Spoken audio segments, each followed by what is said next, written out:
एक बार एक गुरुजी ने अपने कुछ चेलों को बुलाया और चेलों से कहा एक काम करो, जाओ तुम लोग परोपकार करके आओ। तो गुरुजी के 4 चेले थे। कहा किसी दीन दुखिया की सहायता करना, कोई वृद्ध माता हो चल न पा रही हो तो उसे उसकी सहायता करना, कोई परेशानी में हो उसकी सहायता करना।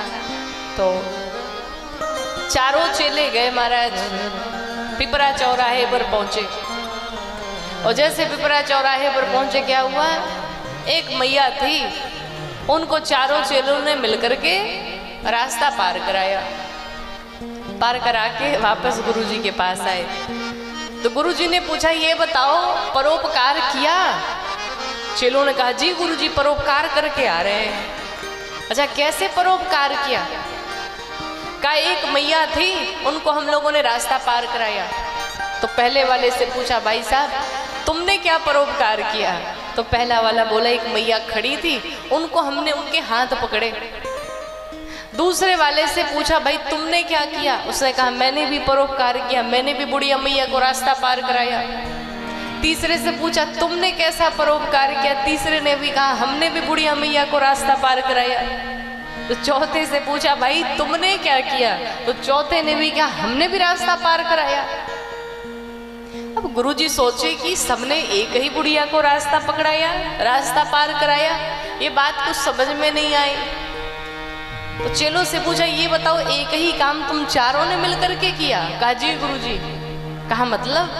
कहा एक मैया खड़ी थी चौराहे पर, अब वो हम लोग को लगा कि वो पार जाना चाहती हैं, तो एक हाथ हम दोनों ने पकड़े, एक हाथ हम दोनों चेले ने पकड़े, और दोनों हाथ पकड़ के वो जाना तो नहीं चाहती थी पार, पर जबरदस्ती उनको पकड़ के पार करा दिया।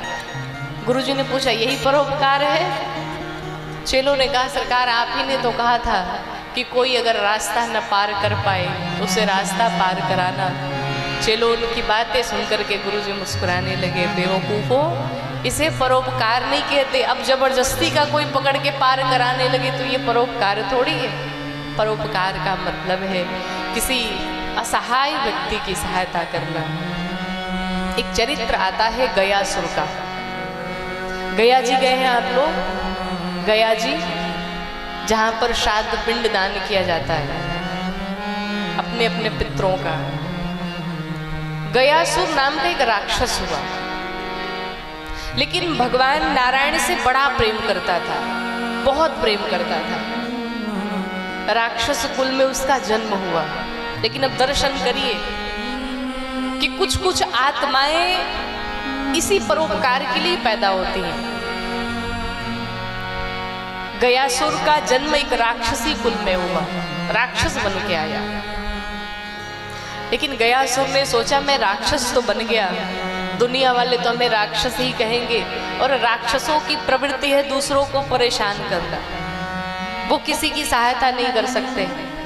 तो गयासुर ने सोचा मेरा नाम उन राक्षसों में ना आए, मैं लोगों का परोपकार करना चाहता हूँ, लोगों की सहायता करना चाहता हूँ।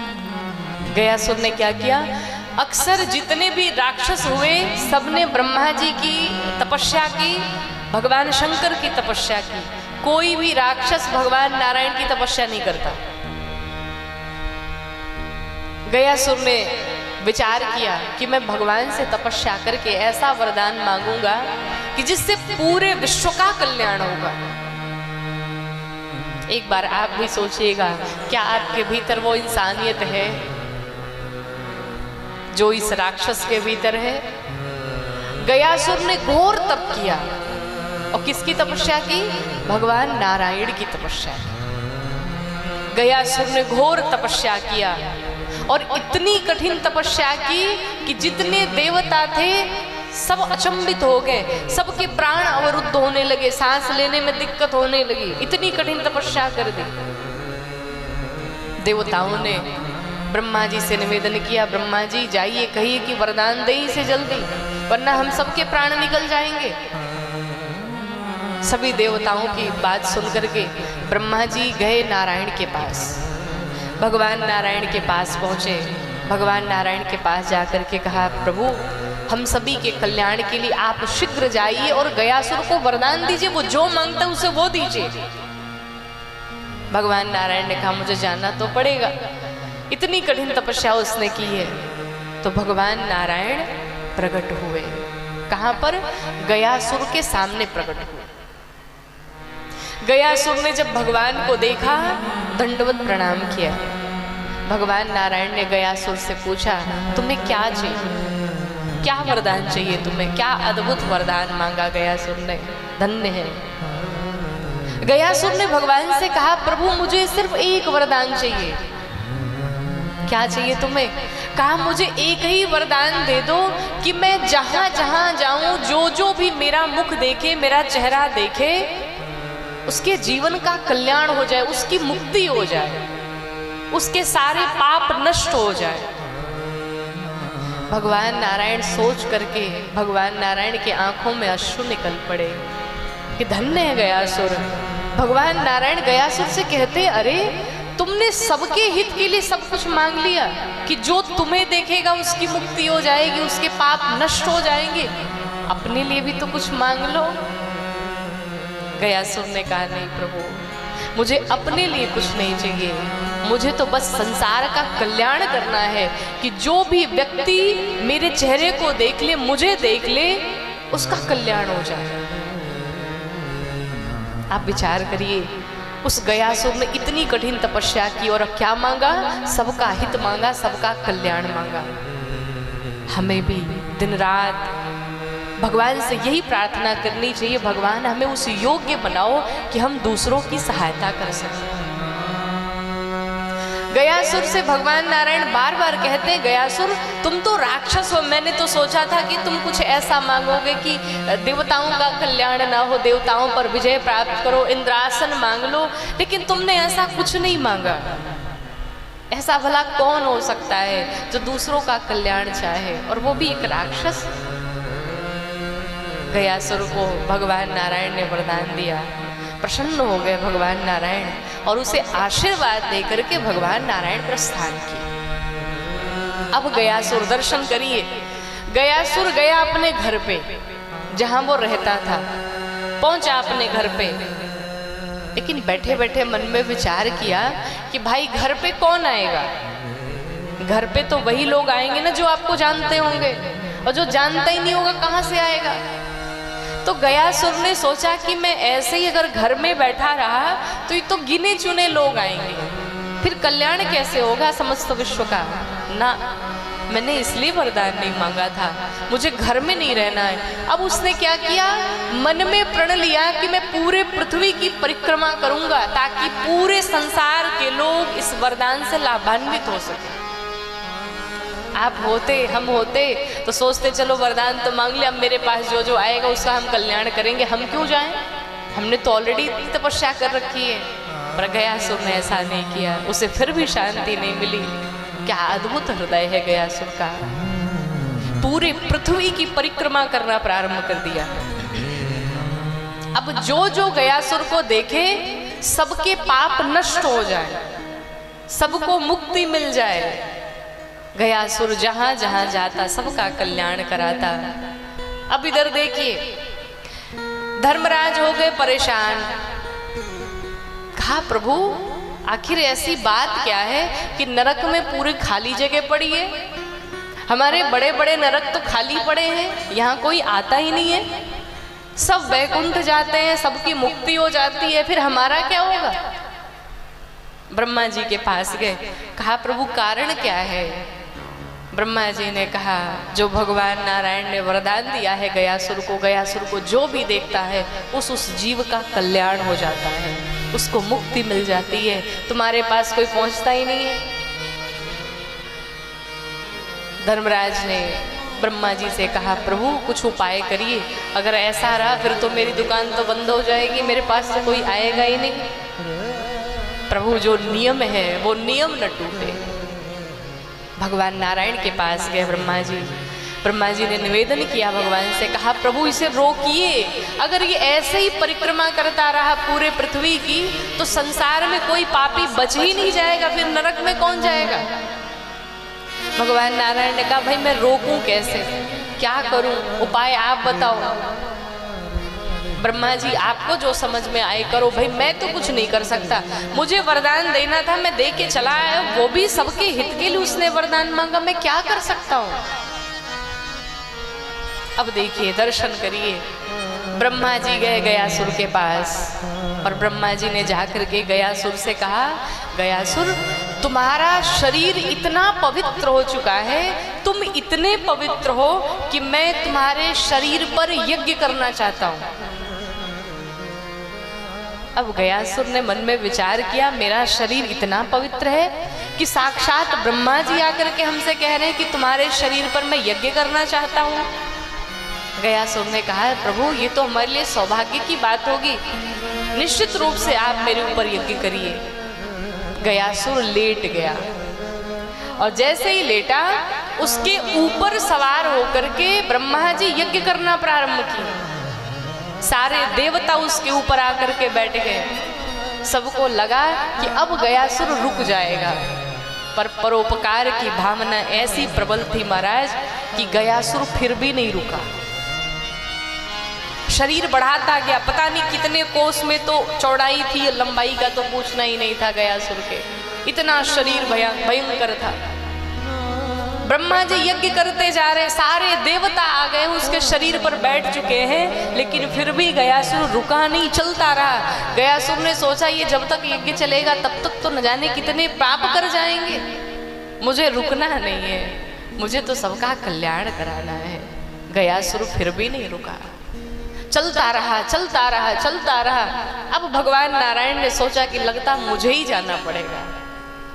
भगवान नारायण ने जब ये देखा, भगवान नारायण ने सोचा कि नियम टूट जाएगा।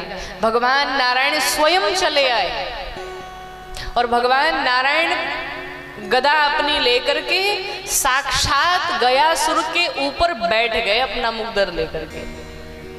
अब सबका भार तो सहन कर लिया गयासुर ने, लेकिन नारायण का भार कहाँ सहन कर पाए।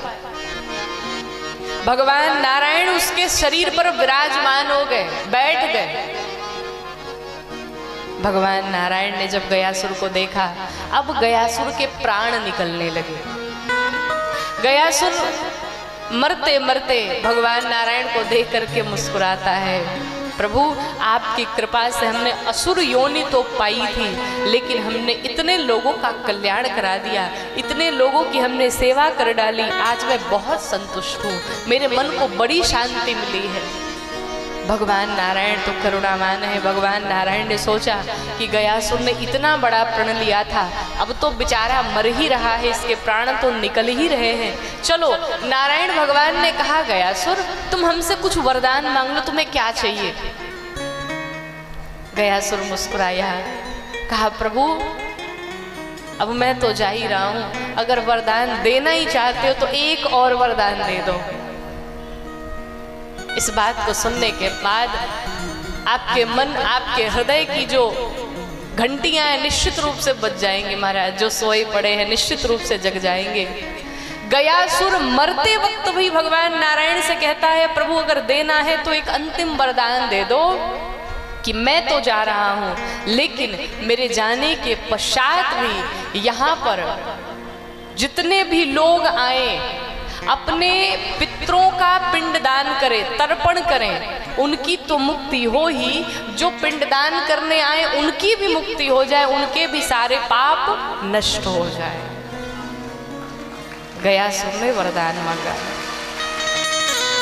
भगवान नारायण के आंसू नहीं रुक रहे महाराज, और आज भी आप जाएंगे दर्शन करेंगे, जिस शिला पर भगवान ने अपने चरणों को रखा था, आज भी वो शिला और भगवान के वो चरण आज भी हैं गया में। इसीलिए गया जी में जब हम जाते हैं और जो पिंडदान करता है अपने पितरों के नाम से, वो पितृ तो मुक्त होते ही हैं, जो पिंडदान करने जाता है उनके भी सारे पाप नष्ट हो जाते हैं। गयासुर ने मरते वक्त भी ऐसा वरदान मांगा। बोलो भक्तवत्सल भगवान की। इस जीवन में महाराज कुछ है नहीं है। आप जिन परिवार के लिए, जिन बच्चों के लिए दिन रात मरते जा रहे हैं, परिवार की जिम्मेदारी है, करनी चाहिए, सभी को पूर्ण करनी चाहिए, पर हर चीज़ की एक लिमिट बनाई गई है। लिमिट में रह के सब कार्य किया जाए। आपके मरने के तुरंत बाद सबसे पहले आपका नाम प्लेट हटाया जाएगा। कहीं कहीं तो बच्चे ऐसे भी कर देते हैं महाराज कि पिताजी की अंत्येष्टि हुई नहीं, सबसे पहले यही देख लेते कि पिताजी कौन कौन खजाना कहाँ कहाँ रखे हैं, कौन कौन किसके किसके नाम होगा, पहले इसी का बंटवारा कर लेते हैं। कहते हैं कीर्ति यशस्व जीवती, जिसकी कीर्ति जीवित है वही जीवित है। आपको लगता है कि 100 वर्ष की आयु होगी तो हम बड़ा लंबा जी ले, नहीं।